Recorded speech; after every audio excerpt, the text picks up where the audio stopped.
തൈരും വെള്ളം വളരെ നല്ലതാണ്. വൈറ്റമിൻ സി ഉള്ള സാധനങ്ങൾ കൂടുതൽ ഉപയോഗിക്കുക. സർ, ഈ കേരളത്തിൽ പൊതുവെ കൊല്ലത്ത് താപനില വളരെ കൂടിക്കൊണ്ടിരിക്കുകയാണ്. 39 ഡിഗ്രി, അത് ചിലപ്പോൾ 39.5 വരെ ആകുമെന്ന് പറയുന്നു. ഈ സമയത്ത് പുറത്ത് ജോലി ചെയ്യുന്നവർക്കുള്ള ഏറ്റവും വലിയൊരു പ്രതിസന്ധി എന്ന് പറയുന്നത് സൂര്യാഘാതം എന്ന് കേട്ടിട്ടുണ്ട്. അപ്പോൾ അത് ഒഴിവാക്കുന്നത് എങ്ങനെയാണ്, അതിന് എന്തൊക്കെയാണ് പ്രതിവിധി? അതുകൂടാതെ മറ്റുള്ളവർ ഈ ചൂട് സമയത്ത് അവർക്ക് ത്വക്കിനെ പ്രതിരോധിക്കാതെ അതിനു വേണ്ടിയുള്ള ത്വക്ക് സംരക്ഷണത്തിന് വേണ്ടി എന്തൊക്കെയാണ് ചെയ്യേണ്ടത്? ഏറ്റവും കൂടുതൽ വെയിലുള്ള സമയത്ത് വെളിയിൽ പോകാതിരിക്കുക. അത് വളരെ ഇമ്പോർട്ടൻറ്റ്. പക്ഷേ പലർക്കും ജോലി സംബന്ധമായിട്ട് പോകേണ്ടി വരും. നമ്മൾ പറ്റുന്നത്രയും കവർ ചെയ്തിട്ടുള്ള വസ്ത്രങ്ങൾ, അല്ലെങ്കിൽ കറുത്ത ഡ്രസ്സുകൾ കൂടുതൽ ഉപയോഗിക്കരുത്. നമുക്ക് കോട്ടൺ വസ്ത്രങ്ങൾ ഇടുക. നമ്മൾ ജോലിക്ക് പോകുമ്പോൾ അവരൊരു ഹാറ്റ്, തൊപ്പി ഉപയോഗിക്കുക. പിന്നെ അതുകൂടാതെ ഒത്തിരി വെള്ളം കുടിക്കുക. അപ്പോൾ ഏത് ജോലി സ്ഥലത്തും ആണെങ്കിലും അവിടെ നമുക്ക് ആളുകൾക്ക് വെള്ളം കൊടുക്കാനുള്ളൊരു സംവിധാനം ഉണ്ടാക്കിയിരിക്കണം. ഇപ്പം നമ്മുടെ ഇവിടെ ഒരു ഹൈവേ പണികൾ നടന്നുകൊണ്ടിരിക്കുക. അപ്പോൾ അവിടെ ഉള്ള ആൾക്കാർക്ക് ഏറ്റവും നല്ലത് അവരെ കൊണ്ട് രാത്രി പണി ചെയ്യിച്ചിട്ട് രാവിലെ ഒരു നൈറ്റ് ഷിഫ്റ്റുകളാണ് ഏറ്റവും നല്ലത് ഇപ്പം. കാര്യം അപ്പോൾ മഴയില്ല. അപ്പോൾ അവർക്ക് നൈറ്റ് കംഫർട്ടബിളായിട്ട് ജോലി ചെയ്യാം. ഒട്ടും വെയിലത്ത് പോകാത്തവർ പെട്ടെന്ന് വെയിലത്ത് പോകുമ്പോൾ അവർ ശരിക്കും ഒരു സൺസ്ട്രോക്ക് പോലെ അടിച്ചു.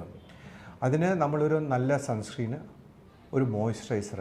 ഈ മോയ്സ്ചറൈസിനെ കാട്ടി ഇപ്പം ഹൈഡ്രേറ്റിംഗ് ക്രീംസ്, നമ്മൾ ബേസിക്കലി സ്വെറ്റ് ചെയ്ത് വരുമ്പോൾ നമ്മുടെ ഇതെല്ലാം ഈ കണ്ടൻസ് എല്ലാം കൂടെ പോകും. അപ്പം നമുക്ക് ഓൾറെഡി എണ്ണമയം ഉണ്ട്. അപ്പോൾ എന്തിനാണ് നമ്മൾ ഉപയോഗിക്കുന്നത്? അപ്പം ഹൈഡ്രേറ്റിംഗ് ക്രീംസ് ആണ് ഏറ്റവും നല്ലത്. അത് വളരെ മൈൽഡായിട്ടുള്ള ഹൈഡ്രേറ്റിംഗ് ക്രീം ഉപയോഗിക്കുക. എന്നിട്ട് നമ്മൾ സൺസ്ക്രീൻസ് ഒരു അറ്റ്ലീസ്റ്റ് 30 ഇല്ലെങ്കിൽ 50 ഉള്ള സൺസ്ക്രീൻ ആയിരിക്കും ഏറ്റവും നല്ലത്. പിന്നെ വൈറ്റമിൻ സി ഉള്ള സാധനങ്ങൾ കൂടുതൽ ഉപയോഗിക്കുക. ഇപ്പോൾ ഓറഞ്ച് ജ്യൂസും മുസംബി ജ്യൂസും നാരങ്ങ വെള്ളം ഇങ്ങനെയുള്ള കൊടുക്കും. പിന്നെ തൈരും വെള്ളം വളരെ നല്ലതാണ്.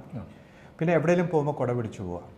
ഒരിക്കൽ ചൂടുകുരു വന്നാൽ, ഈ കാലത്ത് എല്ലാവർക്കും ചൂടുകുരു വരുന്നുണ്ട്. അപ്പോൾ ഏറ്റവും കൂടുതൽ പേഷ്യൻസ് വരുന്ന ചൂടുകുരുവായിട്ടാണ്. അപ്പോൾ അങ്ങനെ ആകുമ്പോൾ 2 വട്ടം കുളിക്കുക, പച്ചവെള്ളത്തിൽ കുളിക്കുക. ഒക്കുന്നത്രയും സോപ്പ് ഹാർഷ് അല്ലാത്ത, എന്ന് പറഞ്ഞാൽ ഭയങ്കര പൊതയുന്ന അങ്ങനത്തെ സോപ്പുകൾ വേണ്ട. വളരെ മൈൽഡായിട്ട് ഈ ന്യൂട്രൽ പീച്ച്, നമ്മുടെ സ്കിന്നിന് ഫ്രണ്ട്ലി ആയിട്ടുള്ള സോപ്പുകളാണ് ഏറ്റവും നല്ലത്. അപ്പം ഞങ്ങൾ യൂഷ്വലി ക്ലിൻസേഴ്സൊക്കെ കൊടുക്കും. ക്ലിൻസിങ് പാർട്ടുണ്ട്, ഫോമിങ് പാർട്ടും ഉണ്ട്.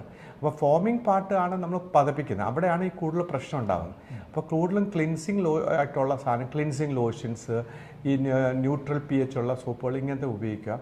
പിന്നെ വെള്ളം കുടിക്കുന്നതാണ് ഏറ്റവും നല്ലത്. പിന്നെ ഡ്രസ്സുകൾ കവർ ചെയ്യുക. പിന്നെ നമുക്ക് ഒരു കൂടുതൽ ചൊറിച്ചിലുണ്ടെങ്കിൽ തീർച്ചയായിട്ടും നമ്മൾ ഡോക്ടറിനെ കാണുക. പിന്നെ തൽക്കാലം നമുക്ക് ഈ ചില പൗഡേഴ്സ്, നൈസൽ പൗഡർ പോലത്തെ സാധനങ്ങൾ തൽക്കാലത്തേക്ക് നമുക്ക് ഉപയോഗിക്കാം എവിടെയെങ്കിലും പോകുമ്പോഴത്തേക്ക്. അതിനെക്കാട്ടി ഏറ്റവും നല്ലത് ഒരു ഡോക്ടറിനെ കണ്ടിട്ട് നമ്മൾ ചെയ്യാം. Okay sir, thank you.